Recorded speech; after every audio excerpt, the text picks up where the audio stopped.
Luke Smith attends the Christadelphian Church, or ecclesia, that meets at Nanango, a small town northwest of Brisbane in Queensland.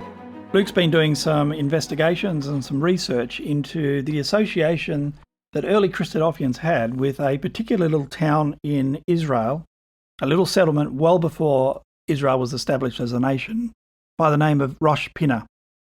Wikipedia says that Rosh Pina was one of the first modern Jewish agricultural settlements in the history of the land of Israel, which was then part of the Ottoman Empire in Turkey. In 1883, it became the first Jewish settlement in the land of Israel to come under the patronage of the Baron Edmund James de Rothschild. It goes on to say that a gentleman by the name of Laurence Oliphant collected funds for Rosh Pina from the Christadelphians and other sympathizers in Britain. And he wrote about his visit to Rosh Pina in 1886, and the Wikipedia entry goes on. And Luke joins Wilderness Conversations.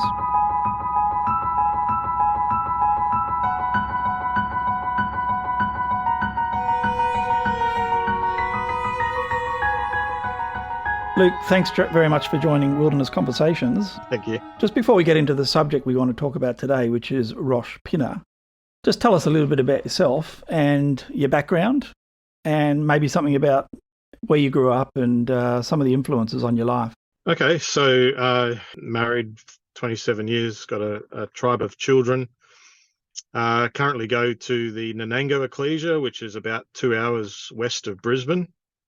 I grew up at the Lismore ecclesia, I guess was my formative years. It was a great, wonderful sort of part of my life, I guess. Very active ecclesia, sort of large group of youth, and I guess some real, I would say, fathers in Israel who were able to instill in us a love of the things of the word and desire to sort of understand them and live them in our life, I guess. And part of that as a Christadelphian, I guess, is understanding our heritage and our link as we're professed, adopted into the promises made to the fathers. So an interest in Israel was just part of my life.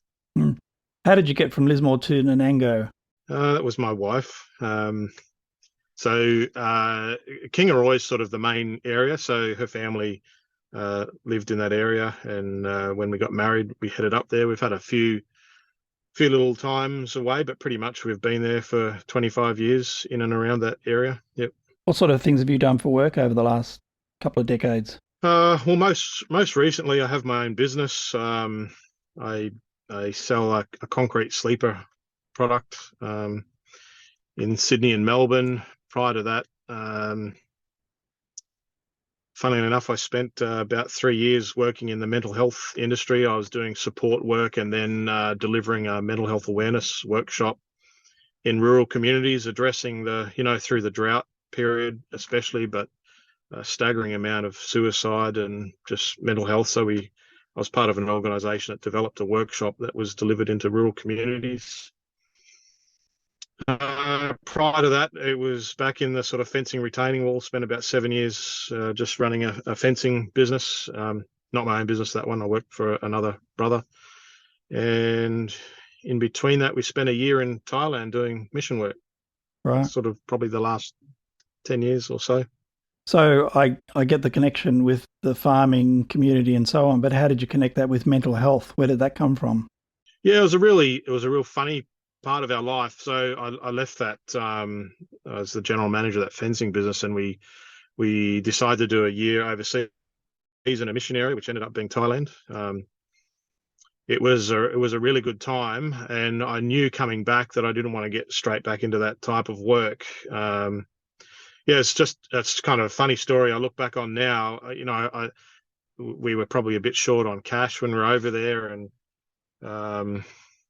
I was probably about 2 months before we were coming home. I was wondering what I was going to do, and I'd actually started applying for a few jobs before we came home. And at one point, I remember saying to Vicky, we were quite confident at the time that God had taken us to Thailand, and He was with us and part of that process. And I actually said to her, "Look, I'm sure it's all sorted. He'll sort it out when we get home."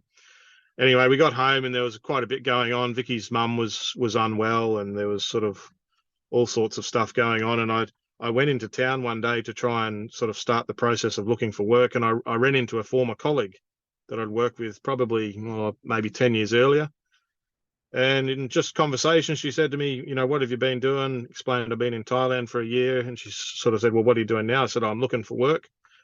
And she just turned straight to me and said, I've just got the job for you. I found out about it today. It's got your name all over it.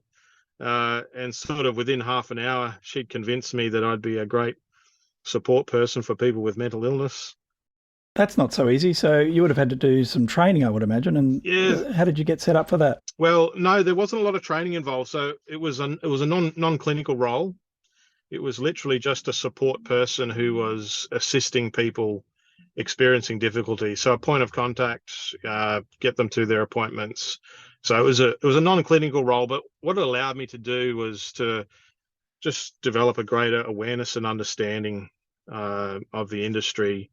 And that, although it wasn't my role initially, the same company that I was working for was developing this program that required delivering a mental health awareness program, but they didn't want it delivered from a clinical point of view. They wanted a very layman's sort of type person to deliver it, someone who had a rural background that could go in and, was in touch with what was going on in rural communities. It was really just one of those things of being in the right place at the right time. And, clearly for me, God was in it at the time. The very first client, I remember I went off to my first client and come back, and my boss said, how did you go? And I said, yeah, good. And he said, how long were you there? And I said, about 2.5 hours. Right. And he said to me, 2.5 hours with your first client, like, they're generally 10 or 15 minutes. And he said to me, what happened? And I said, well, I got there and this guy started asking me a few questions, and I told him about Thailand, and he said to me he reads his Bible every day, and without his Bible he wouldn't be where he is now. And we spent about 2 hours talking about the Bible. Sounds great. Yeah, that was kind of the sort of introduction to it. Do you have happy memories? Do you think you did some good during that time? Yeah, it was definitely, I would put it, especially once I got into delivering the workshops and doing a bit of travel, it was a great role. Loved it. Would do it again if I had the opportunity. It just got to the point where they wanted me to do more and more travel and spend more and more time away. And with the large family that I have, that commitment just felt too great, basically. Right. So you would have liked to have continued to do the work, but you just weren't prepared to be, I guess you're away the whole time, basically. Yeah. So in the end, when my contract came around for a renewal, they wanted me to commit to, I think, 10 days away in 3 weeks, which, it doesn't sound too bad when you say it like that, but pretty much that equates to 2/3 of your life you're away. It was just never going to work. Yeah. You've done some investigation and some research into a small town in Israel called Rosh Pina.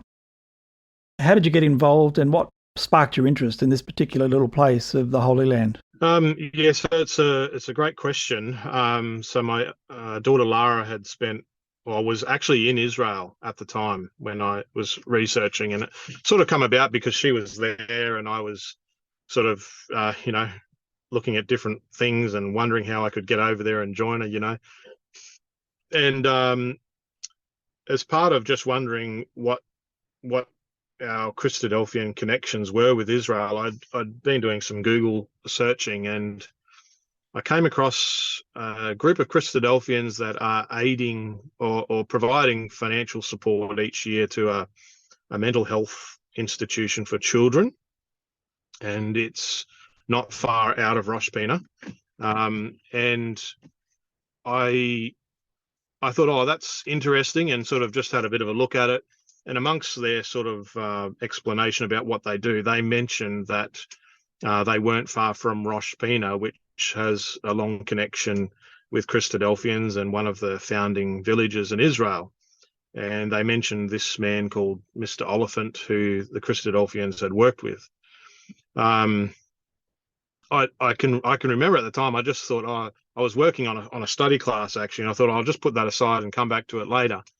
And the really bizarre thing about it is I was looking at this, I was looking at where Jesus had been explaining to the disciples that if they wanted to get to the kingdom, they needed to become like little children.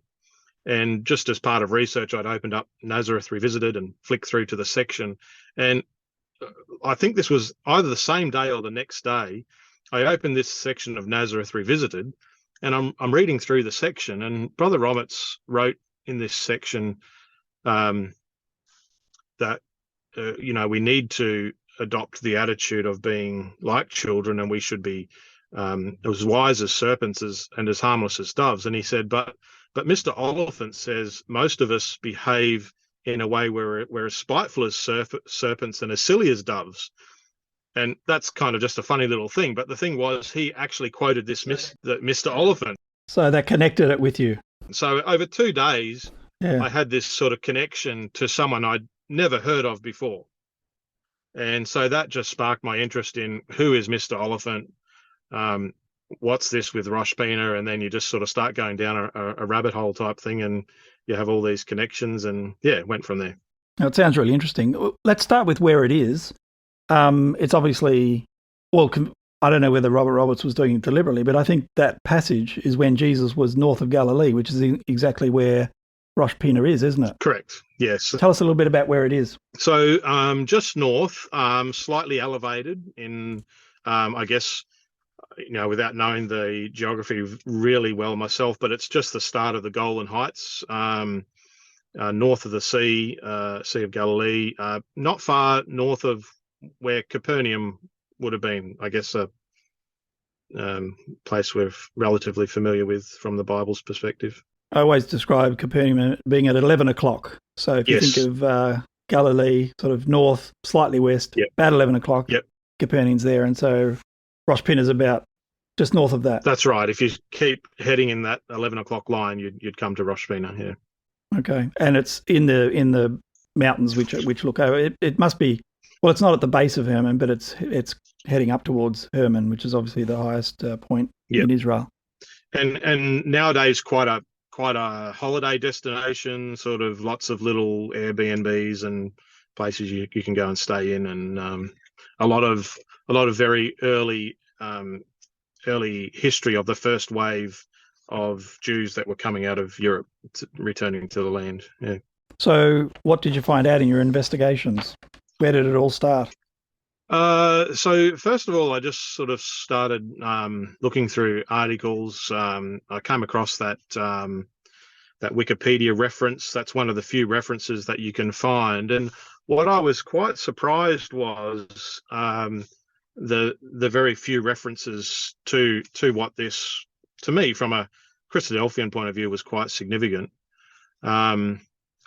And the thing that intrigued me more as I looked into it was this Laurence Oliphant, and how it was that the Christadelphians came to entrust to him quite a significant amount of money, which they donated and gave to him to basically distribute and use as he saw fit.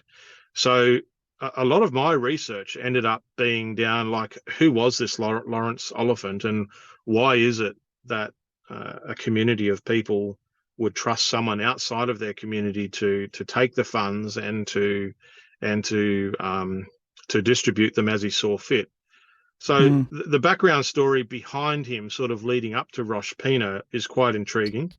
So just before we get into that, because I think part of this history, and I don't know any details, but I just remember seeing in the Christadelphian that the Christadelphians were burnt by someone in the land where they were giving money and it didn't go to the right places.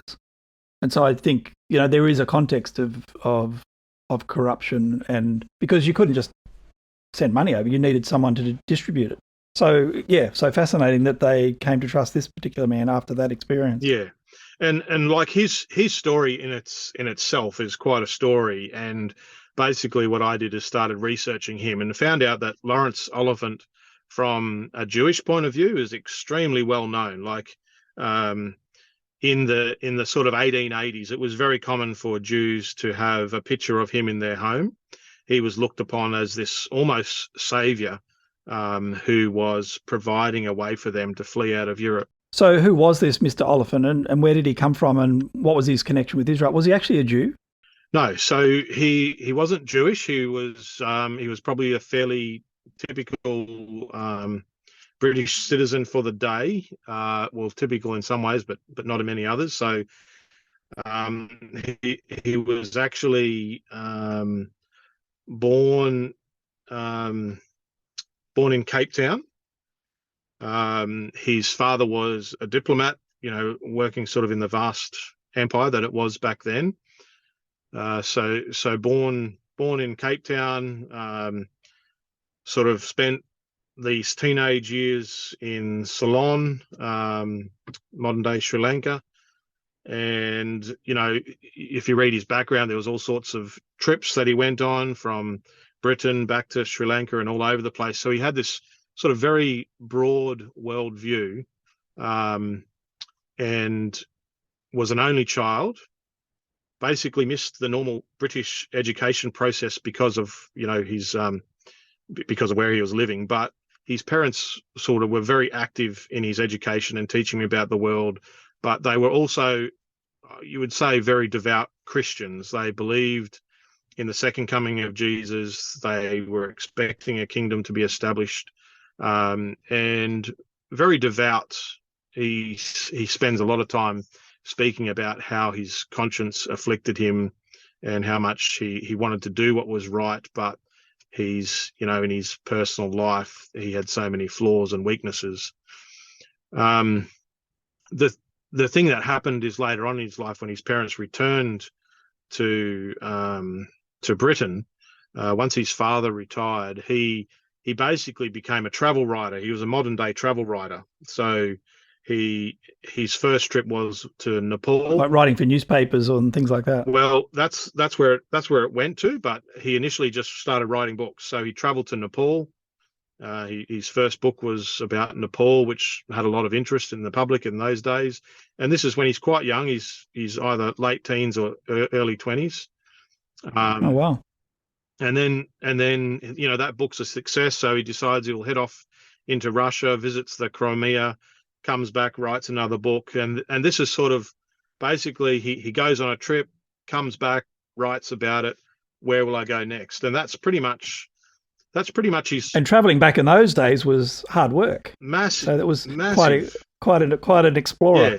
So if you have a look at where he travelled, you can almost look on with envy and say, wow, like who actually does this amount of travel in today's world, let alone back then. And that was pretty much his whole life. The interesting thing about him is that he got involved in the latter part of his life. He got involved in a mystic sort of preacher from America, and a man by the name of Thomas Lake Harris, his teachings were quite weird, is about all you could say. But this is kind of the conflict in Laurence Oliphant, is this man who's he's well travelled, he's well written, he mixes with the Duke and Duchess of England, he has connections in high levels of government. He travels with ambassadors and with knighted diplomats. He does all this recording, but there's this other side of this character where he gets involved in this mystic, and basically come from quite a wealthy background, but basically loses his life savings when he got involved with this man from America, and it took him about 16 years to realize that he'd been duped, and to finally get out of there. And basically in his early 50s, it's when he starts to realize that he's been duped. He wants to do some good in his life. He can see the plight of the Jews. So this is in around the late 18 or early 1880s. It's worth mentioning that this is before Herzl and the Dreyfus affair. And also it's in a world context where I would say, to be fair to say, most Protestants, let alone Catholics, were not pro-Israel, were not pro-Jewish at all. So this is not a common way of thinking. No. There were those in Britain, obviously, that thought this way, but this is not that common. No, that's right. And what he did, though, is he started writing to try, and there seems that there must have been a much broader reading of the Bible back in those days. So the connection of Israel with the Holy Land was definitely there in some of his circles. And he wrote an article in the Times newspaper appealing for funds um, to bring about this. He personally travelled, so he kept travelling. So he travelled to Europe, went and experienced and viewed the pogroms for himself. Travelled to Palestine to search out and to look for potential land to bring them, and basically come up with this proposal that we've got to start taking the Jews out of Europe and bringing them to Palestine. Unless we've got somewhere for them to go, this is just going to continue, and there'll be nowhere for them to be safe. What an extraordinary project to undertake. Oh, the project and the dream that he had was massive. The final outcome was much smaller version of what he dreamed. But one of the authors that I read described him as basically this conduit from the early settlers who did start to arrive, and later on when Baron Rothschild came along with sort of endless money and actually came on board with this type of proposal. And so he was this conduit, this link that was there and established. And eventually they were able to, Rothschild took over, and with his vast amount of funds was able to keep going. So he was like a catalyst to some of the very earliest of this new wave of settlements. That's right. So if you look around, do some research on Rosh Pina today, they call it the first village in Israel.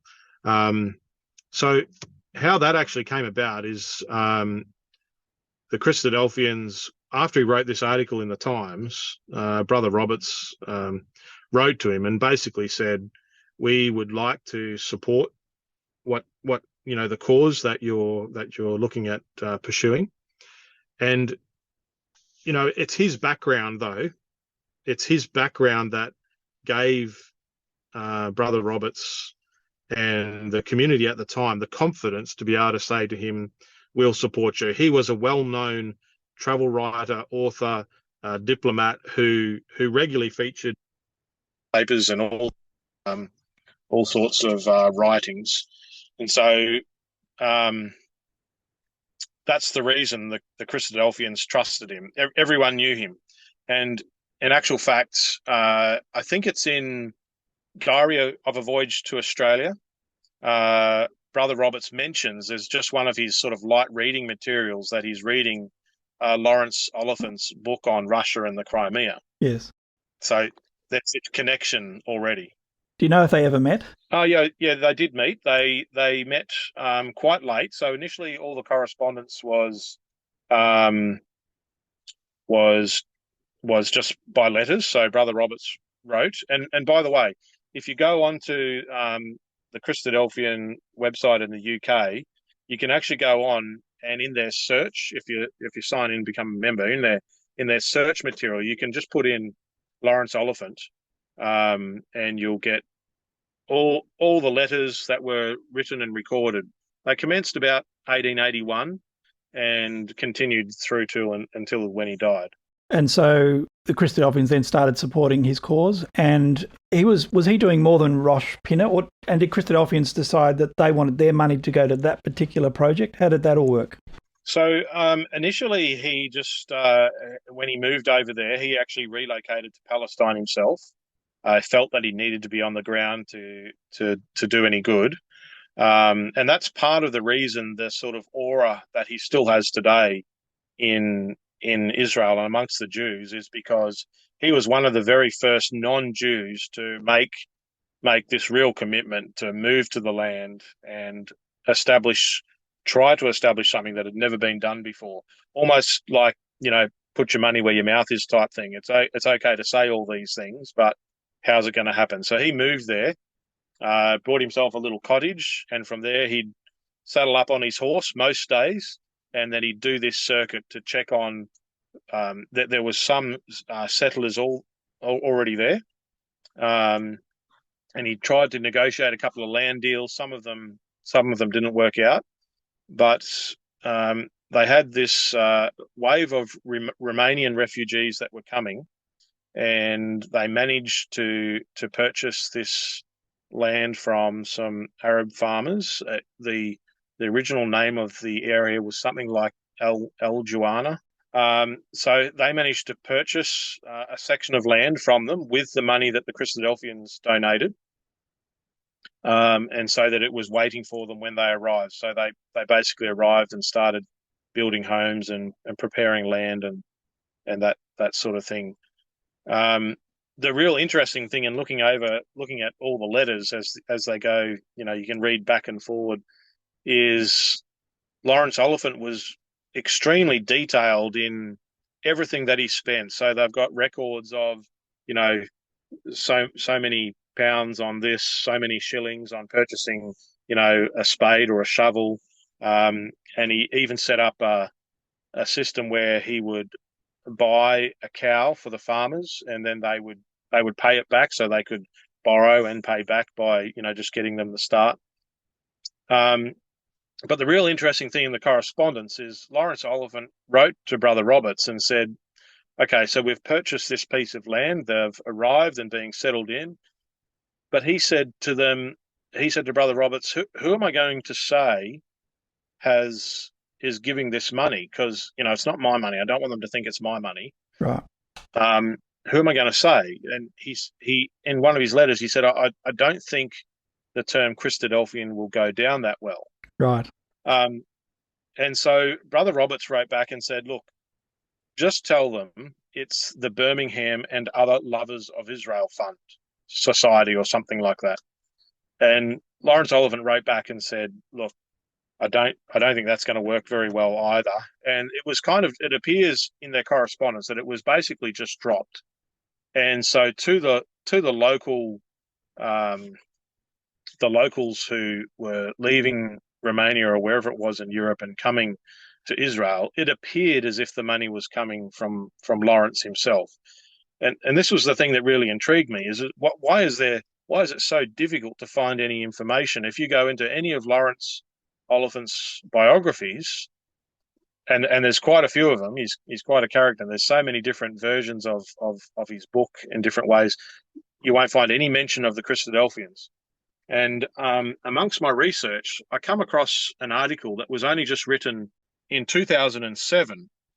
It's entitled Laurence Oliphant, Financial Sources for His Activities in Palestine in the 1880s. It came out in the Palestine Exploration Quarterly. And basically the writer of that article says everyone knows Laurence Oliphant and everyone thinks Laurence Oliphant is the one that donated the funds, but in actual fact, the large majority of his funds for this early wave of donations and the settlements that were established came from the Christadelphians. It's a really interesting article and puts forth a good, well, I wouldn't say argument, but just the facts behind where Laurence got his funds from. So where's that author got that information from? So a lot of it come from the Christadelphian office. So he sat down with someone who I've tried to chase up. In his acknowledgements, he just says, I'm grateful to Brenda and Harry Smith, no relation of mine that I know of Rosh Pina, for the many hours they freely gave me explaining the history and tenets of the Christadelphian Brotherhood. And just mentions there how that they were able to take him through the Christadelphian magazines and look up all the articles and see how it all transpired. So that the actual total funds doesn't sound like a great deal of money. They say around £1,000 was the total given. I worked out the best that I could that was about 250,000 Australian dollars today. Not massive, but certainly not a small amount of money. And I guess the main thing was in those days the British pound was worth so much that they could do so much more with that in Palestine than what it sort of appeared to be. One of the interesting things that I think a lot of people don't actually know, I think people thought if you ask a lot of people, they think, the Jews came and took the land from the Arabs, particularly in 1948 when the war happened and all the Arabs, fled and so on and so forth. But actually, most of the land and where the Jewish settlements are, the land was bought. It was paid for legitimately by Jewish people. And of course, the Rothschild family gave a lot of money for all sorts of different land pieces in Israel. So that's actually worth mentioning. And so this land was bought sort of on the market, like you would buy any land anywhere today. Correct. That's right. Yep. Certainly wasn't. Well, these people were arriving with nothing. They didn't have the capacity to take over something, even if they wanted to. And it's interesting when you read a lot about it initially. A lot of it was on very friendly terms, and their neighbours welcomed them because they came in with a lot of innovation and ideas. Not that they were all just natural farmers. A lot of them come from quite sort of pampered backgrounds, I guess you might say. They were bankers or musicians, these type of things, and they had to.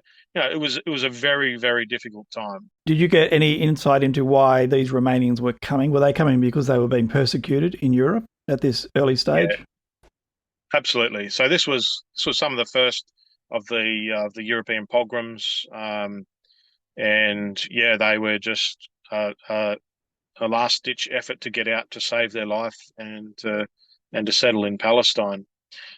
One of the other very interesting things that you read in all the letters is that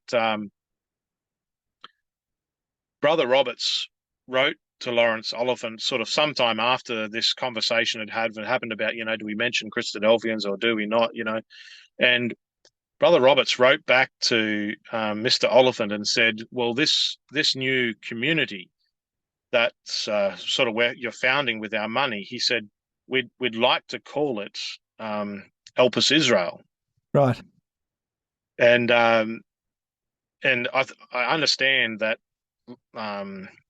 Laurence Oliphant put that to the new wave of refugees, but they decided against calling it Elpis Israel, and they came up with this name, Rosh Pina. Which means what?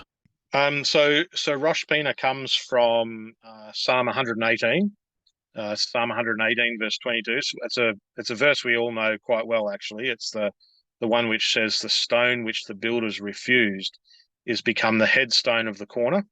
So we're relatively familiar, aren't we, as Bible students, with Rosh? It's chief or head. So it's headstone of the corner, Pina being corner.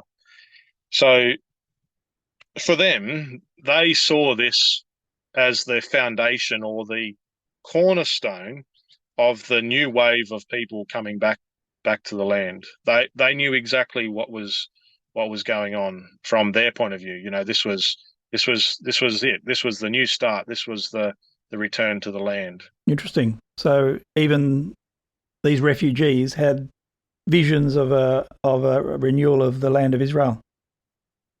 Definitely, yep, yeah, that was definitely in their mind, or at least appeared to be, from what we can see. I guess the thing that I found so ironic in them choosing that name is that here's a group of people who call themselves brothers and sisters of Christ, who have been adopted into the hope of Israel, and have got such a love for the land and the people and its history and everything else that comes with it.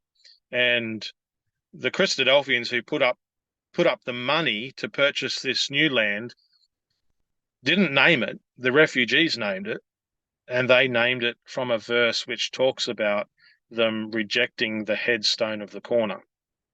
And sort of that, the great difference between what they believe and what we believe is that they rejected the Messiah, and that's the verse that they chose to name it after the village for the group of people who gave up the money. I just find that amazing. That one of those moments when you're sitting in your study looking at something and go, "Wow, look at that."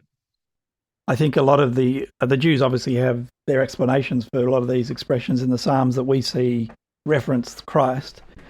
And Sure. They see it as a reference to David, who was the son who was rejected. He was out in the sheepfold. He wasn't even considered to be king, but of course he was chosen and became the Sure. corner of the new kingdom.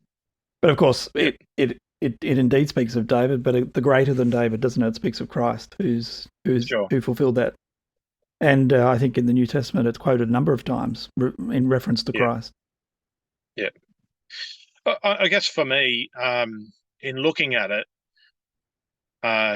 like I'm 47 this year, been baptized, uh, 28, 29 years or something like that. And I've never heard of this.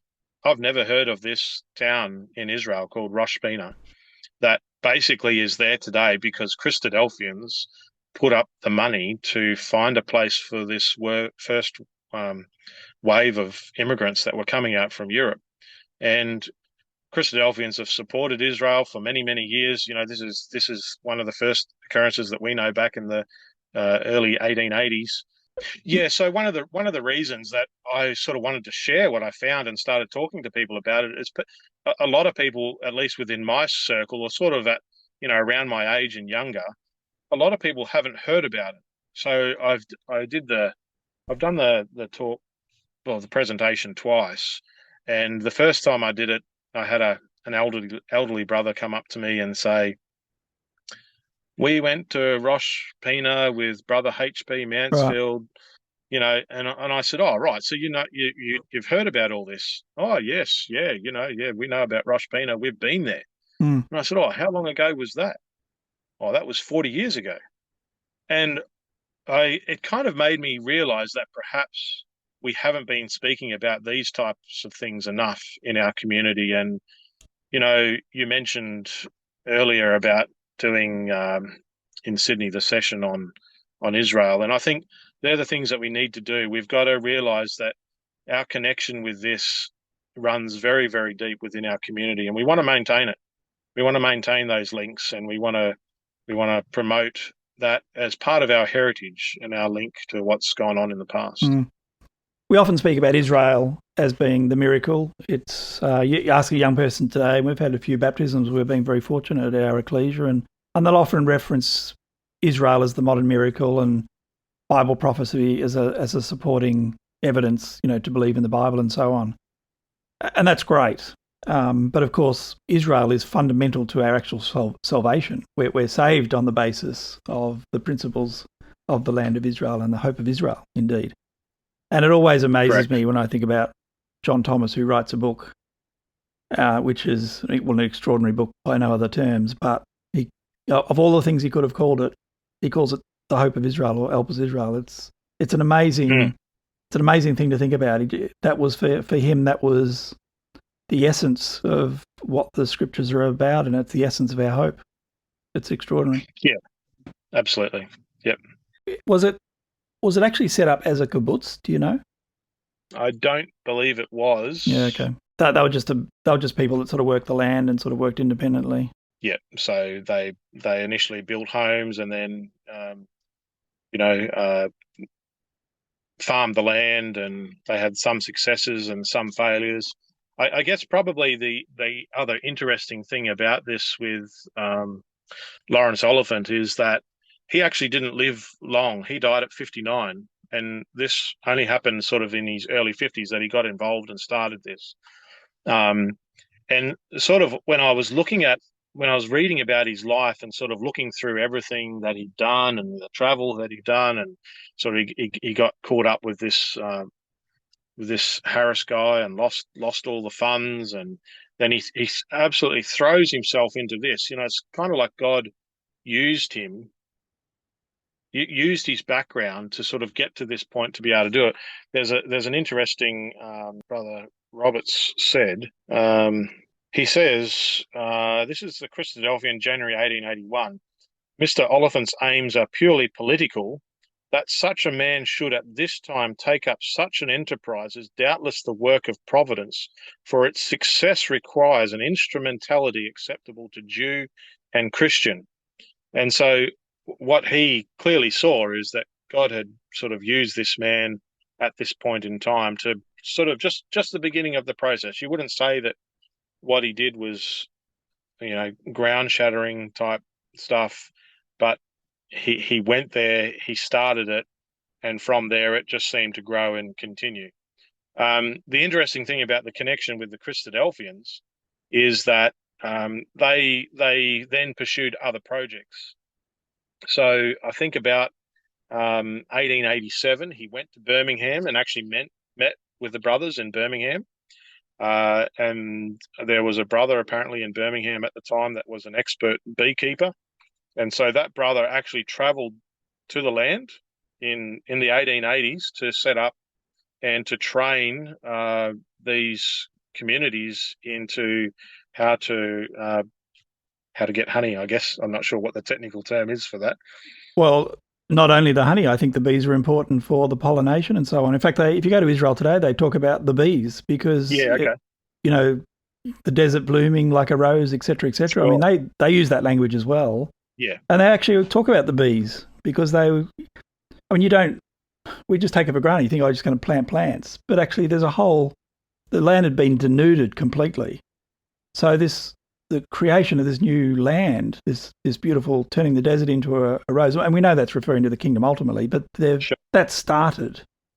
And Israel's an amazing place today. And so even little things like we need bees in order to grow our crops. Yep. So a Christadelphian brother actually went over there and participated in teaching those skills. They come up with another of plans and other options. I believe not all of them worked. Apparently someone came up with the idea of sugarcane and they gave that a good go, but apparently that one didn't work. But it's just, to me, what was interesting was reading about our community's early connection on the ground in Palestine. This is before anything official was happening. This is back in the time of the Ottoman Turks. So we're talking 70 years before they were established as a nation. Yeah.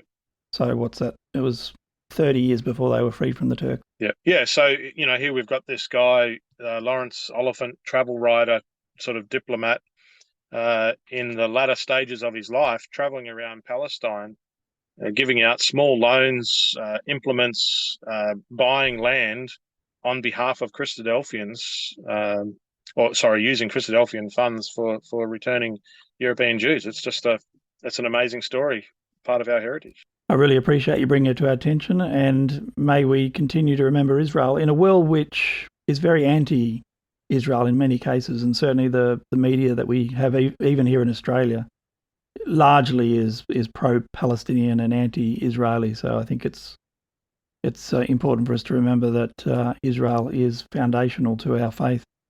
Well, thanks, Luke, for joining Wilderness Conversations. Thanks for your time, Sam.